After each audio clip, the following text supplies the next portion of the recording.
On March 14th, we left Palmas del Mar, Puerto Rico, for the Bahamas, rushing to get there before the worldwide impact of the COVID-19 pandemic started border closures in the Caribbean.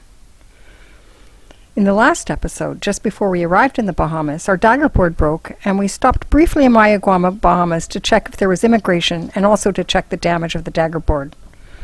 With no damage to the hull, we carried on to Georgetown, sailing through the night, and we managed to complete the formal customs and immigration check-in just before the Bahamas closed all ports and airports to foreign vessels. After we checked into Bahamas, we left Georgetown and traveled south and ducked into a beautiful little anchorage before hopping over to Long Island. We stayed the night at the anchorage.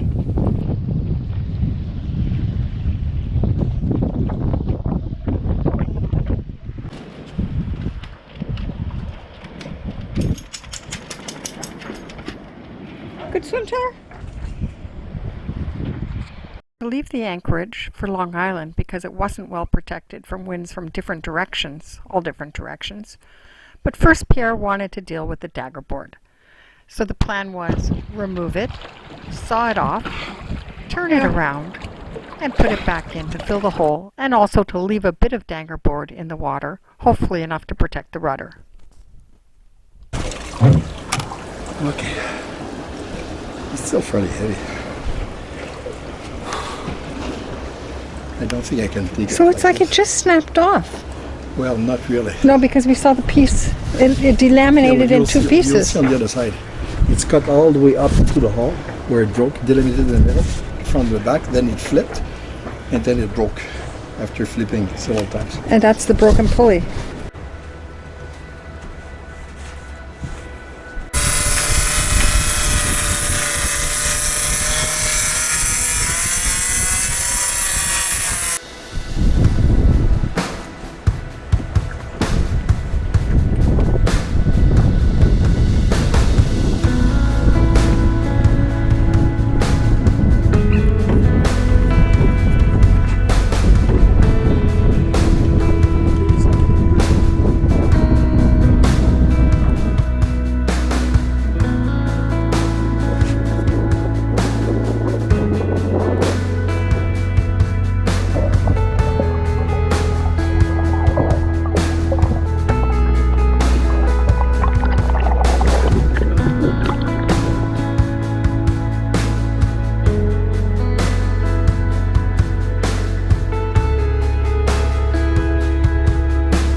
We're now anchored off Long Island in Thompson Bay, and we're in a quarantine. So all boats have been very respectful of the Bahama government's regulations that were put in place to stop COVID-19 from spreading to Bahama's many islands. These islands just don't have the capacity to deal with a healthcare crisis. So we stay on our boat, and we're not permitted ashore except for to go for groceries or fuel or to drop garbage. The beaches are closed, all hotels are closed, restaurants are closed, basically no activity. And all the local residents are requested to stay in their houses except for 90 minutes of exercise a day, and that only with family members. So the little community of cruisers here in Long Island has been very respectful. We have a VHF cruising net in the morning.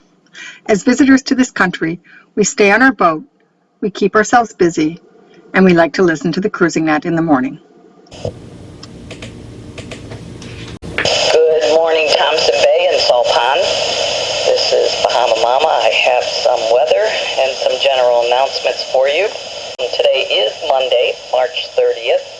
We have quite a bit of information from our Prime Minister speaking last night. The biggest thing that we do know for sure is he has extended the lockdown until April 8th.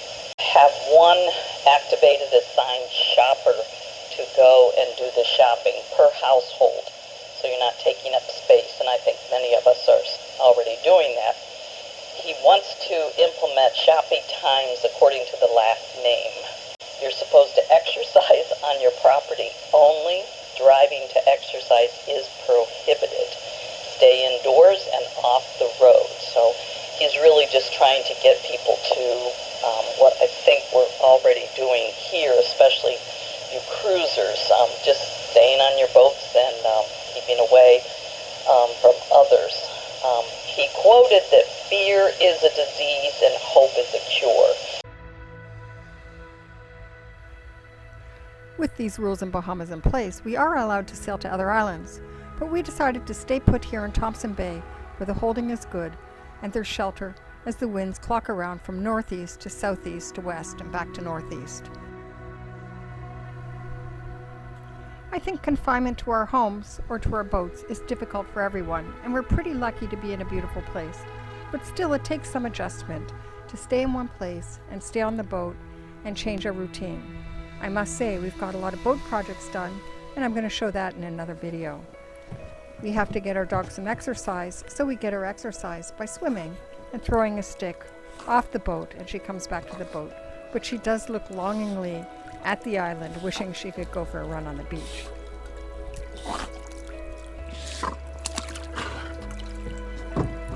She wants more. She already starts swimming back before we throw it.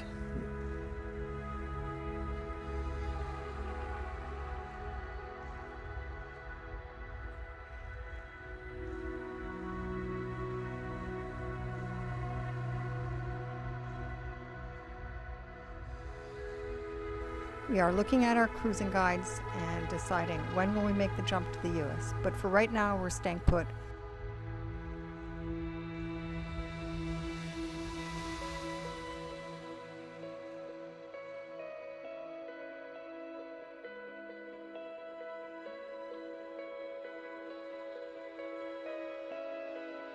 Well, the shipyard manufacturers recommended that we have a look at the port centerboard too, to see if there are any shows of fatigue in the centerboard, leading it to delaminate like the other one did.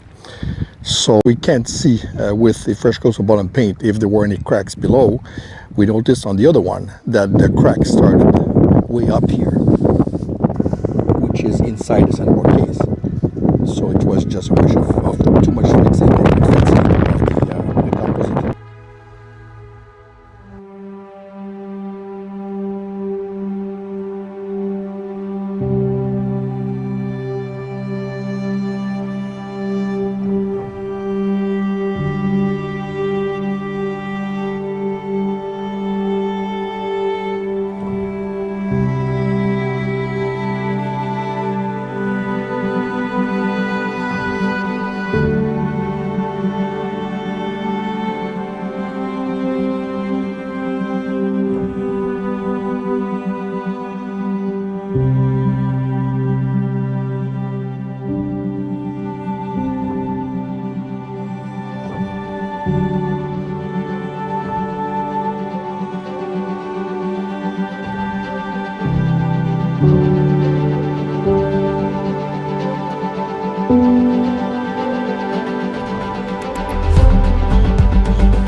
We appreciate the thumbs up if you like this video, and subscribe please.